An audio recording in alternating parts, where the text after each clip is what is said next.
Salam sejahtera untuk kita sekalian. Salam, Om Swastiastu, Namo Buddhaya, salam kebajikan, salam bahagia, salam sejahtera, ayu. Pak Direktur Penyidikan pada Jampitsus serta Kasubdit dan Kabid di Puspenkum, beristimewa buat rekan-rekan media yang kami banggakan. Terima kasih untuk kehadirannya atas undangan kami, karena pada malam hari ini kita akan mendengarkan keterangan pers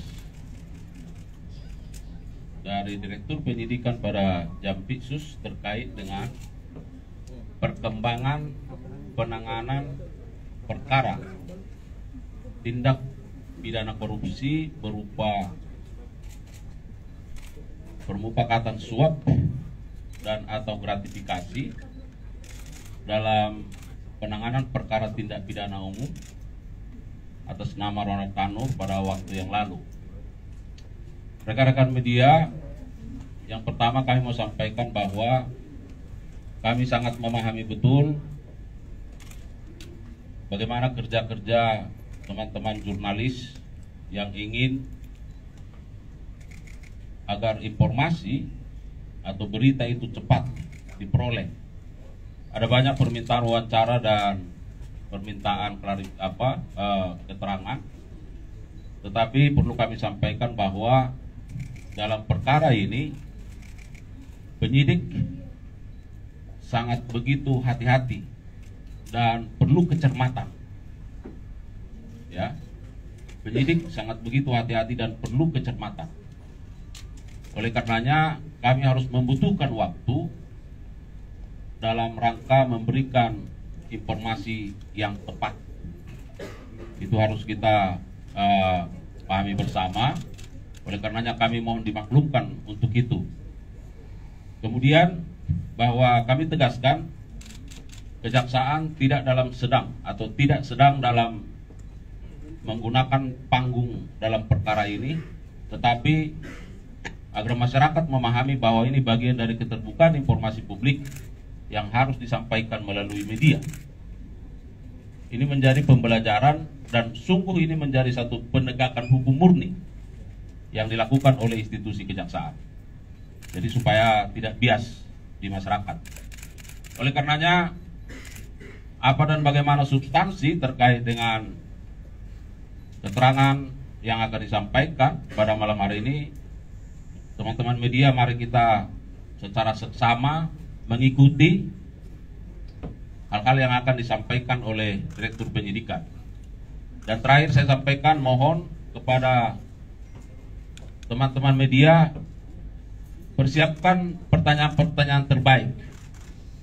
Ya, kami akan jelaskan secara terbuka pada forum ini supaya besok kita bisa libur.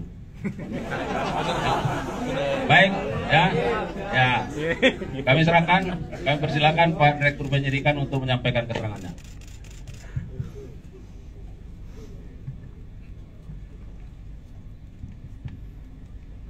Assalamualaikum.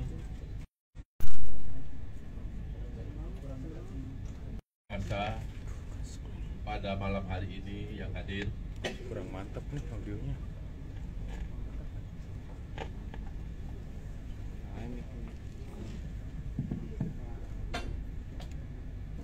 saya akan menyampaikan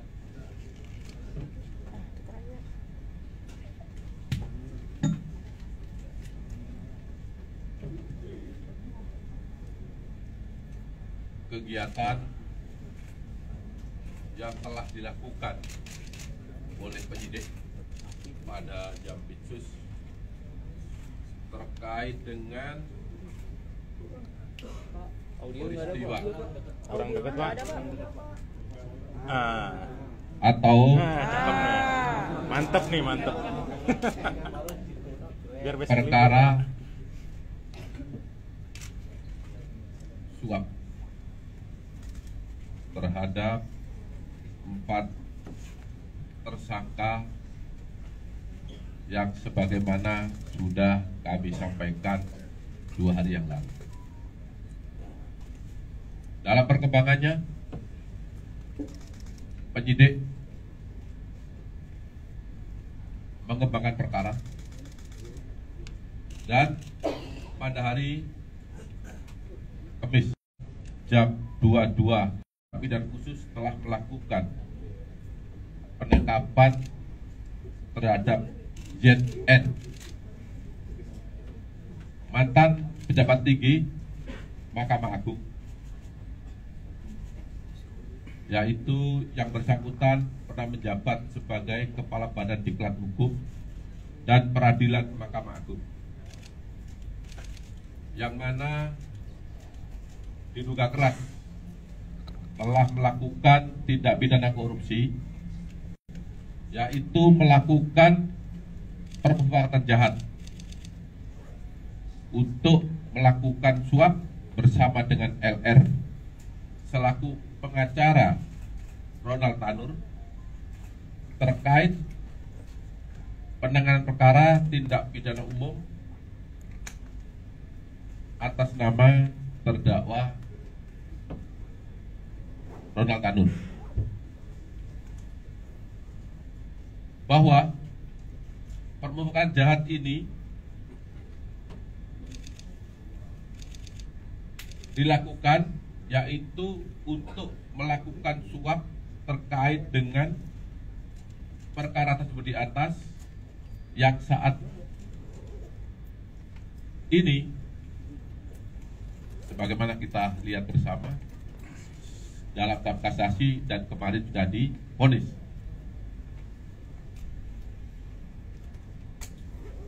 Ya, di mana saat itu Ronald Tanur dinyatakan bebas oleh pengadilan negeri dan kemudian melakukan kasasi yang kemarin sudah kita dengar bersama putusannya.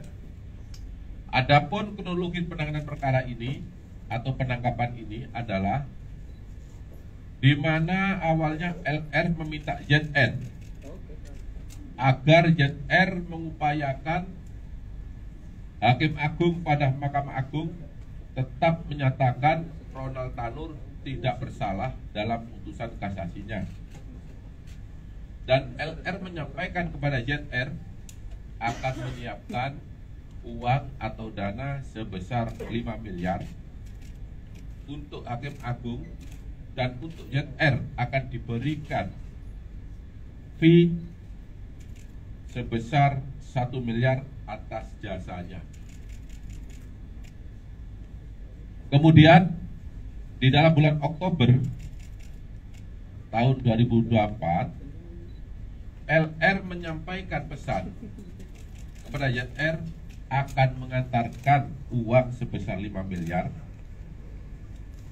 Uang tersebut sesuai dengan catatan LR, ini dalam catatan ya, LR akan diperuntukkan atau diberikan kepada ZR adalah untuk Hakim Agung atas nama S, atas nama A, dan atas nama S lagi yang menangani perkara kasasi Ronald Tanur.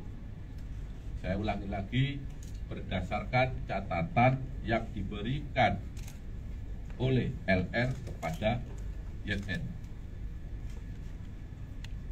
Namun karena jumlahnya sangat banyak, ZR tidak mau menerima uang rupiah tersebut. Lalu ZR menyarankan uang tersebut agar ditukar dengan mata uang asing di salah satu money changer di Blok M, Jakarta Selatan. Setelah LR menukarkan uang rupiah dalam bentuk uang asing, lalu LR datang ke rumah ZR di Senayan, Jakarta Selatan untuk menyerahkan kepada ZR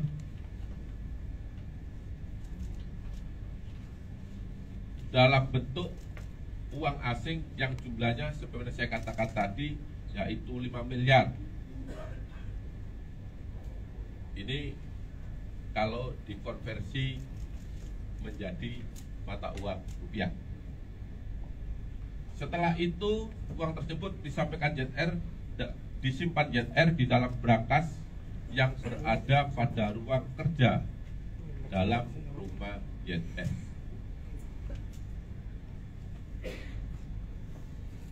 Selain perkara perbuatan jahat, untuk melakukan suap tersebut, saudara ZR pada saat menjabat, ya, pada saat menjabat sebagai kapus diklat tadi yang saya katakan, menerima gratifikasi pengurusan perkara-perkara di Mahkamah Agung dalam bentuk berbagai macam uang, ada yang rupiah dan ada yang mata uang asing. Sebagaimana kita lihat di depan ini, yang seluruhnya jika dikonversi dalam bentuk rupiah sejumlah 920 miliar 912 juta 303.714 rupiah. Dan emas batangan seberat 51 kg. Ini yang ada di depan. Jaksa penyidik pada Jampitsus pada hari Kamis tanggal 24 Oktober 2024 telah melakukan penggeledahan di rumah ZR di Hotel Le. Dilakukan penggeledahan dan ditemukan beberapa barang sebagai berikut. Yang pertama, di rumah ZR di kawasan Senayan, Jakarta, ditemukan uang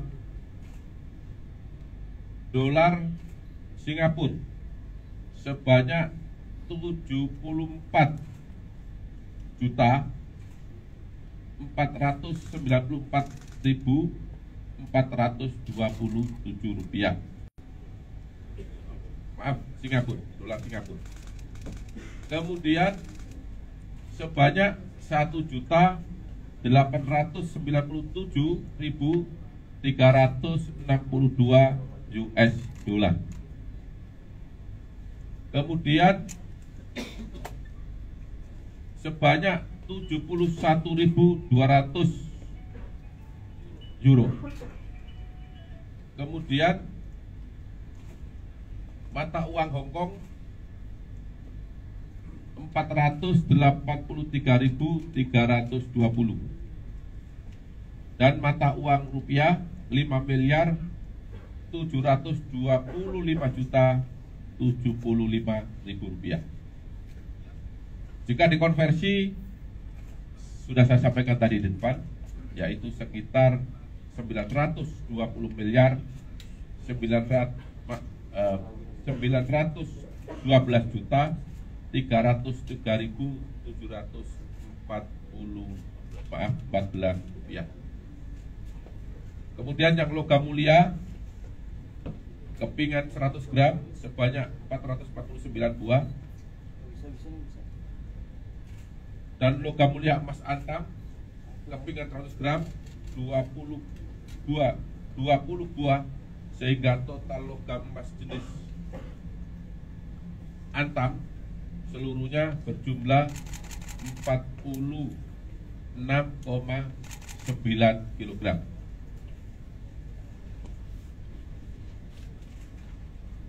Untuk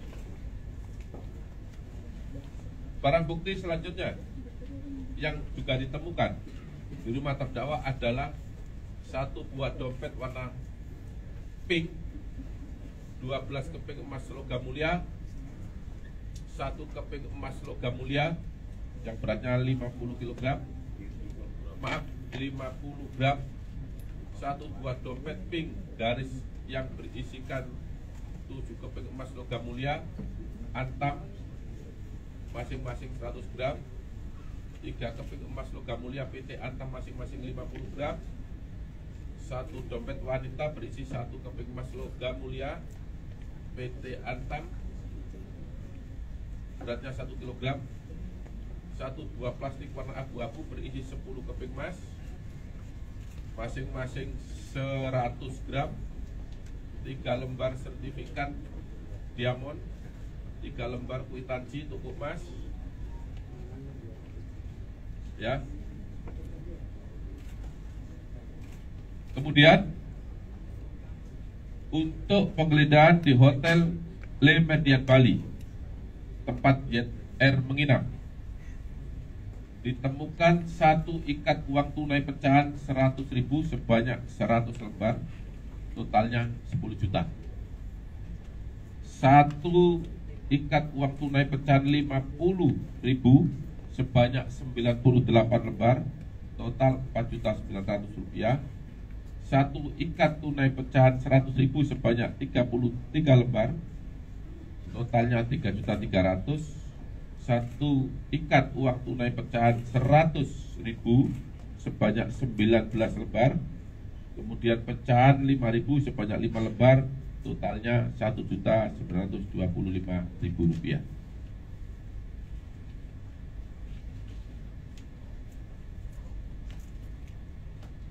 Kemudian juga dilakukan penyitaan beberapa barang elektronik berupa HP milik tersangka YN. Setelah dilakukan pemeriksaan,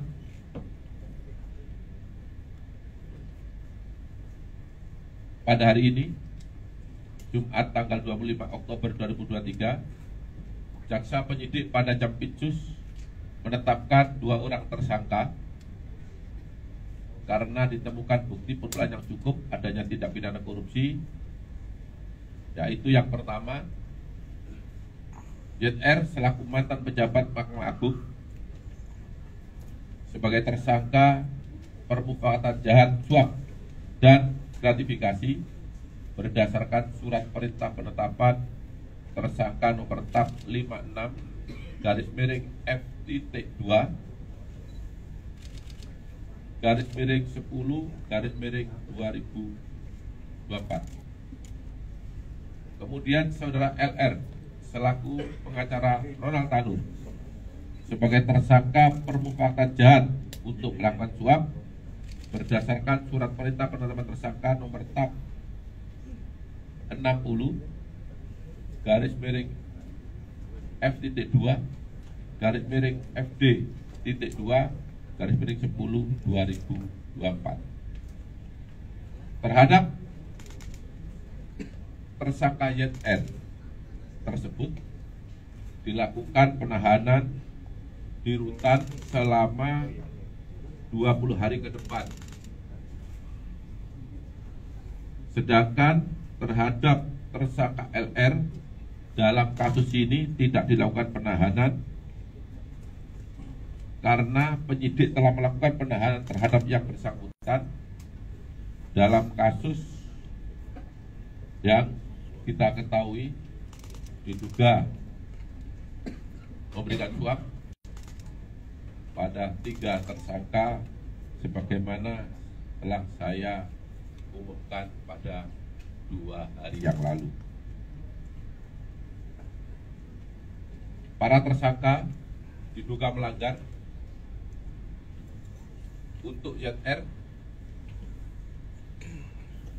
yaitu pasal 5 ayat 1, junto pasal 15, junto pasal 18 Undang-Undang Nomor 31 Tahun 1999 sebagaimana telah diubah dengan Undang-Undang Nomor 20 Tahun 2001 tentang pemberantasan tindak pidana korupsi. Dan kedua, pasal 12 huruf B besar junto pasal 18 Undang-Undang 31 tahun 1999 tentang pemberantasan tindak pidana korupsi sebagaimana diubah dengan Undang-Undang Nomor 20 Tahun 2001. Untuk tersangka LR dalam perkara ini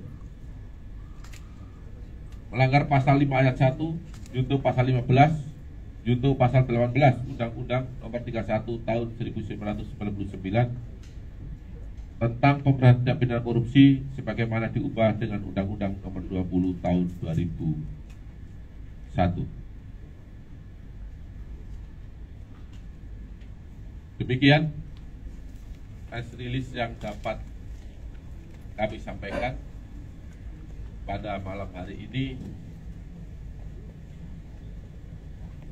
Kurang lebih saya mohon maaf bila ada yang kurang berkenan dalam penyampaian ini atau kata-kata yang kurang jelas. Saya mohon maaf sekali lagi. Wabillahi taufiq hidayah. Wassalamualaikum warahmatullahi wabarakatuh. Waalaikumsalam warahmatullahi wabarakatuh. Baik, terima kasih Pak Direktur Penyidikan yang sudah memberikan keterangannya. Barangkali sangat lugas, lengkap ya. Namun apabila masih ada hal-hal yang ingin didalami, silakan. Pak Ilham, Pak, dari Jawa Pos. Terima kasih Pak melakukan pengungkapan ini. Yang pertama Pak, melihat begitu besarnya barang bukti ini, perlu dipastikan apakah ini kasus Markus yang terbesar diungkap oleh Kejaksaan Agung. Itu yang pertama. Yang kedua terkait apakah tersangka ini mengumpulkannya dari beberapa kasus. Berapa lama dia mengumpulkan uang yang hampir 1 triliun ini Pak, dan dari berapa kasus. Yang ketiga terkait TPPU-nya Pak, apakah juga kemudian dikejar aset-aset lain yang mungkin sudah menjadi tanah, menjadi rumah dan sebagainya. Begitu aja Pak, terima kasih banyak. Pak Dir. Ya. Terima kasih.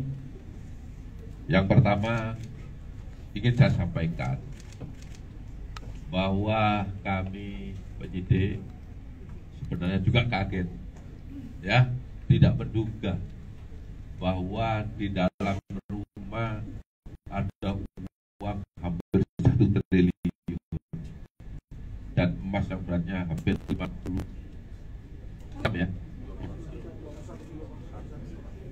kilogram. Nah, jadi itu jawabannya, ya. Kapan ini diperoleh? Berdasarkan keterangan yang bersangkutan, ini dikumpulkan mulai tahun 2000, tadi yang saya dengar 2012 sampai 2022, karena 2022 sampai sekarang yang bersangkutan sudah purna tugas. Dari mana uang ini berasal? Menurut keterangan yang bersangkutan, bahwa ini diperoleh dari pengurusan perkara, sebagian besar pengurusan perkara. Ya, cukup. TPPU belum. Kita lihat perkembangannya. Kami belum sangat TPPU. Ya, kita lihat perkembangan. Ya, Pak ini dulu. Biar berganti dia. Saya Rahmawati dari Kompas TV, Pak, menyambung pertanyaan dari Mas tadi. Bapak juga bilang kan ini dikumpulnya dari tahun 2012 ya. Apakah dari Kejagung juga akan melakukan pendalaman kasus dan juga mencari gitu dari mana saja dia mendapatkan uangnya, begitu ya Pak ya. Terus untuk aliran dananya nanti seperti apa, dan juga untuk yang kasusnya Ronald Tanur itu apakah ada rencana penangkapan ulang begitu ya Pak, kan kemarin sudah ditetapkan 5 tahun pidana penjara. Terus apakah dari Kejagung sudah mengetahui posisi terakhir dari mana, apakah dicekal untuk keluar gitu Pak, dan juga apakah dari Kejagung juga akan berkoordinasi dengan KPK terkait dengan kasus ini? Ya, saya jawab tadi bahwa uang ini mulai tahun 2012 sampai 2022. Setelah 2022 sampai sekarang yang bersangkutan sudah nonaktif. Dari mana? Dari pengurusan perkara itu sebagian besar. Ya, itu jawaban yang bersangkutan. Berapa yang mengurus lewat saudara? Karena saking banyaknya dia lupa. Karena banyak, ya. Kemudian untuk tadi pertanyaan yang terakhir, apakah Ronald Tanur dihukum kembali? Nah itu kan kaitan dengan perkara pidana umum ya. Nah, itu nanti mungkin dilakukan eksekusi ya. Karena saya dengar di media dan terbukti bersalah dan tidak dihukuman 5 tahun penjara. Apakah hari ini sudah dieksekusi? Saya belum mendengar, belum tahu. Tapi yang pasti dieksekusi.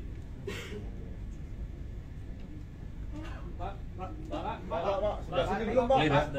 Nggak, tunggu dulu. Ada tadi satu lagi, apakah dicekal? Iya kan? Ingat dulu pertanyaannya. Ya, itu dilakukan. Nah, kita bergeser dulu sebelah sini. Biar ada. Ya, tenang. Silakan belakang. Pak, semua dapat.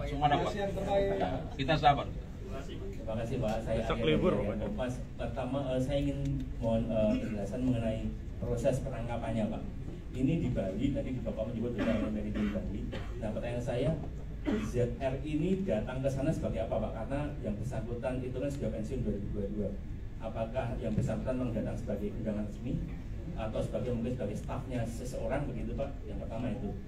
Yang kedua terkait dengan posisi ZR ini Pak, apakah kemudian dengan melihat posisinya ini, apakah akan ada kemungkinan untuk menelusuri ke atas atau di atas ZR ini siapa begitu Pak? Terima kasih Pak. Ya, terima kasih.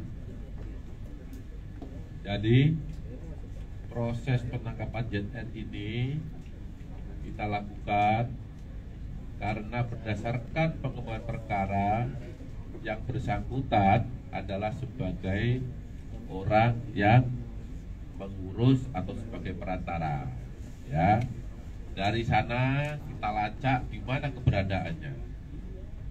Hari Rebo kita keluarkan surat penangkapan, tetapi menurut informasi berdasarkan deteksi yang dilakukan oleh kawan-kawan di penyidikan, yang bersangkutan ada di Bali. Makanya kami ikuti, kita kejar ke Bali. Ternyata di sana tertangkap, ya kan?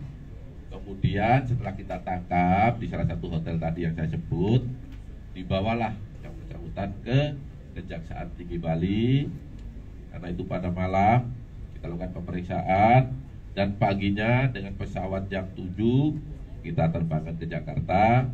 Kemudian dilakukan pemeriksaan di Gedung Bundar, Jampicus, dan tadi sore kami tetapkan yang bersangkutan sebagai tersangka. Jadi tidak ada kaitan dengan acara nobar sang pengadil di Bali yang di acara resminya MA itu Pak? Nah itu saya nggak tahu ya. Nah, untuk keperluan apa yang ada di sana saya tidak punya kepentingan itu. Yang pasti ketika kita sudah menemukan langsung kita bawa, ya. Pak, sebelah sini dua-dua dong Pak. Ya, habis ini nanti sana. Biar gini-gini kita. Biar sehat. Oke, saya Taufik dari CNN Indonesia.com. Ada beberapa pertanyaan terkait kasus ini.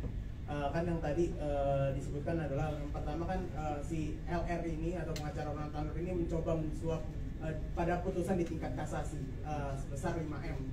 Nah, yang pertama apakah telah terjadi komunikasi baik itu entah itu melalui ZR kepada hakim putusan yang mengadili di Mahkamah Agung, karena kita ketahui putusannya itu hanya 5 tahun dan hanya menyangkut terkait penganiayaan, tidak seperti tuntutan utama yang diajukan jaksa penuntut umum. Itu yang pertama. Yang kedua adalah terkait itu kan tadi kan disebutkan bahwa ini uang dari pengacara LR. Apakah sudah diketahui sumber dana di Ronald Tanur ini? Apakah dari terafiliasi dengan keluarganya kah atau seperti apa? Itu karena belum dijelaskan dari yang konteks kemarin juga. Yang ketiga kan itu kan tadi kan disebutkan bahwa ini selama 2012 sampai 2022 dan tadi Pak Dirdik sempat menyebutkan bahwa 2 tahun itu dia kosong karena udah nggak menjabat, tapi kan ternyata pada 2024 walaupun nggak jabat dia coba jadi markus lagi nih. Apakah artinya kejaksaan juga akan mengembangkan kasus ini secara garis besar gitu? Maksudnya perkara-perkara yang sudah melalui perantara si ZR ini apakah akan diusut kembali termasuk kepada hakim-hakim yang ada di Mahkamah Agung mungkin? Ya, saya jawab dari belakang ya. Jadi kita melakukan penetapan itu berdasarkan alat bukti, ya.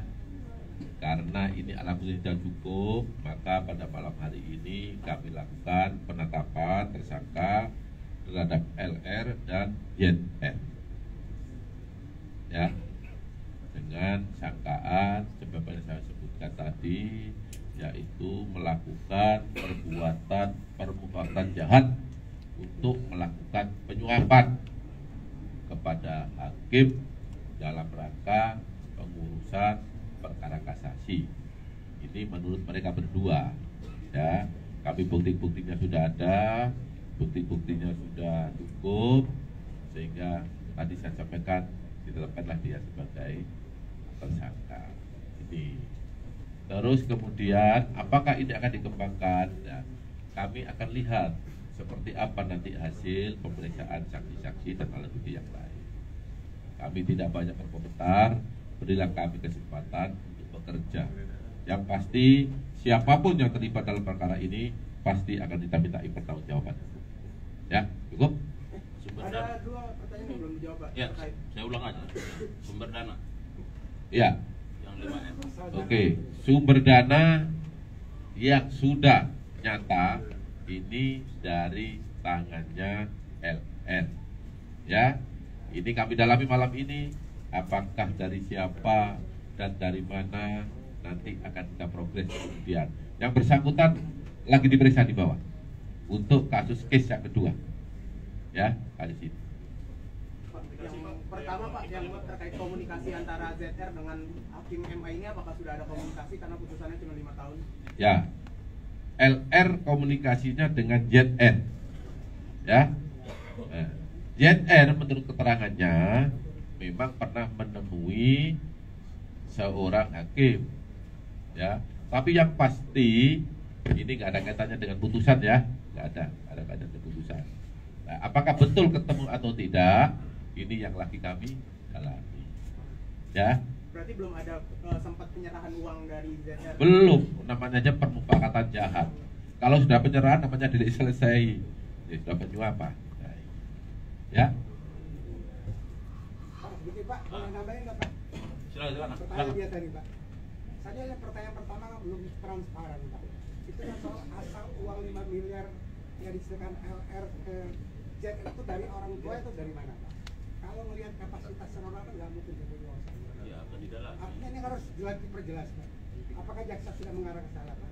Anda akan memanggil orang tuanya Ronald Tanur atau tidak? Ya. Yang kedua, ZR ini Markus itu bermain sendiri atau ada jaringannya Pak? Ya. Kalau melihat uang sebanyak ini nggak mungkin dia bermain sendiri. Oke. Apakah jaksa akan mengarah ke sana? Pak? Ya. Markus. Terima kasih. Ya. Penyidik bekerja berdasarkan alat bukti. Ya. Ya. Berdasarkan alat bukti yang ada, saya ulangi sekali lagi, baik percakapan elektronik maupun uang yang didapat, yang diserahkan, ini berasal dari LR. Apakah kemudian LR dapat dari siapa, kapan, di mana? Malam ini sedanglah kami lakukan klarifikasi. Ya. Kemudian apakah ini dikembangkan terhadap orang-orang yang diduga bekerja dalam hal pengurusan perkara? Juga kami lihat nanti proses pemeriksaan saksi alat bukti berikutnya, ya. Cukup. Ya. Kalau kapasitas banyak Ronald Tanur orang biasa, mantan anggota DPR. Tapi kan dari sisi perbankan kan bisa dilihat itu. Ada nggak pengeluaran uang dalam kurun waktu tertentu uang sejumlah? Inilah yang sedang kami dalami. Ya, sabar. Ya, karena penyidikan itu perlu proses, perlu alat bukti, maka berilah kesempatan penyidik untuk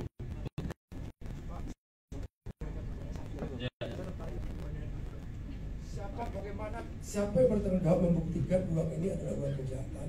Apakah kejaksaan akan menggunakan pembuktian terbalik kepada ZR atau kejaksaan yang akan menelusuri perkara-perkara yang diurus, mengingat ini kan penghasilan dari Markus Pak, ya. Berarti kan uang yang berada di peredaran dia itu lebih banyak daripada yang tersisa di rumahnya saat itu. Apakah kejaksaan akan menggunakan pembuktian terbalik terhadap ZR atau kejaksaan yang akan menelusuri satu persatu perkara yang pernah diusut ZR.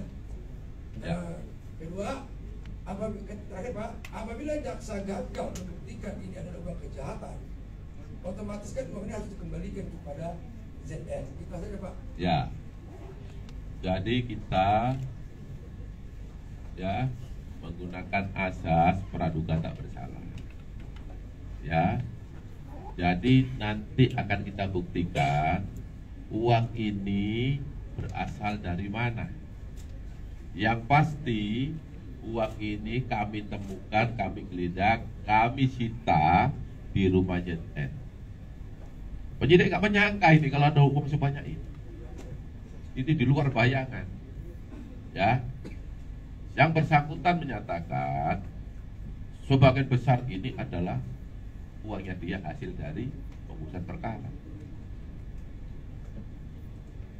Untuk pembuktian, karena ini salah satu pasalnya adalah gratifikasi, maka ketika uang itu lebih dari 10 juta, beban pembuktiannya ada di yang punya uang. Kita kasih kesempatan seluas-luasnya dari mana uang itu didapat, dari mana uang itu berasal. Nanti teman-teman jurnalis sama-sama saksikan. Ya, asas praduga tak bersalah. Sabar dulu. Cukup? Oke, silakan. Untuk hakim di tingkat kasasi yang tadi, untuk hakim di kasasi yang menangani perkara Ronald Tanur ini, apakah sudah diperiksa Pak terkait perkara ini? Kemudian apakah tadi hakim juga yang berkomunikasi dengan ZR itu juga sudah diperiksa Pak? Ya. Sama satu lagi, si ZR ini kan kita tahu juga bahwa dia produser film. Apakah akan didalami aliran dana ke sana ya Pak? Ya. Sudah? Tadi saya sampaikan bahwa nama 3 hakim MA disebut itu hanya berdasarkan catatan. Ya. LR kepada ZR, supaya uang ini nanti diarahkan, disampaikan ke sana. Ternyata uang itu masih di-upload, masih di rumah si ZN. Ya. Oke.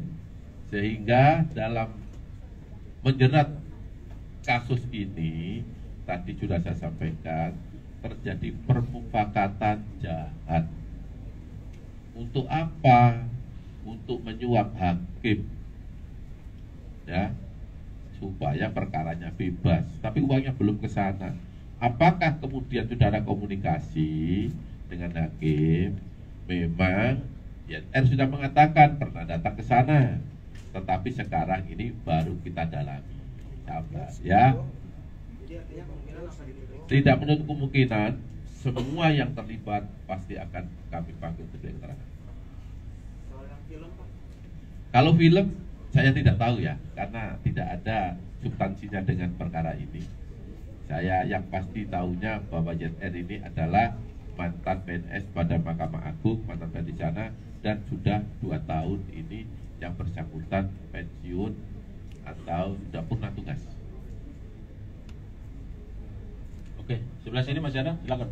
Tadi memastikan bahwa hakim kasasi ini tidak menerima uang, sedangkan di penggeledahan barang bukti dari rumah LR itu sisa uang untuk buat tulisannya di sana itu berarti tidak ada penyerahan ke hakim kasasi. Ini gimana Pak? Saya belum lihat itu yang tanggal 4 bulan 4 ya. Ya. Saya belum lihat, tapi yang pasti keterangannya sebagaimana yang saya sampaikan, uang itu disampaikan bulan Oktober, ya, dalam bulan ini. Itu yang disampaikan oleh mereka. Artinya belum memeriksa barang bukti elektronik, hanya berdasarkan keterangan pengakuan aja Pak? Berdasarkan keterangan yang bersangkutan dan uangnya masih ada. Makasih Pak. Ya. Cukup? Cukup, Pak. Cukup ya? Cukup. Artinya cukup? Ya kan? Cukup. Oke, baik, cukup ya? Iya, Ya. Pak. Jadi berarti besok kita bisa libur dengan baik. Ya. Ya, Terima kasih ya. barangkali sebelum kita tutup, ya, tapi saya kira sebelumnya kami menyampaikan terima kasih untuk Direktur Penyidikan dan jajaran dan juga untuk rekan-rekan dari media yang sudah setia terus mendampingi kami. Mudah-mudahan kami terus bergerak ke arah yang lebih baik. Terima kasih. Mohon maaf kalau ada kekurangan. Bila itu Assalamualaikum warahmatullahi wabarakatuh. Pak, tunjukin Pak.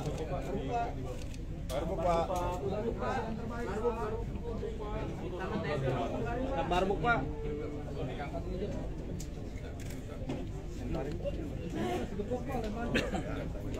Enggak, aku nggak sanggup ini.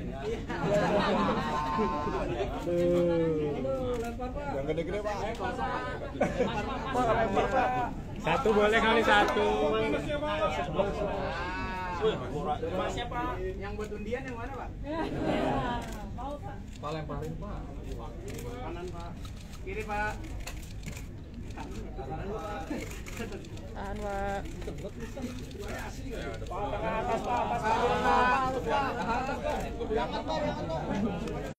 Kembali ya. Ntar Kak.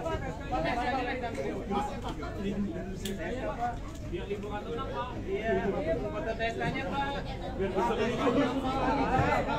Izin teman-teman media.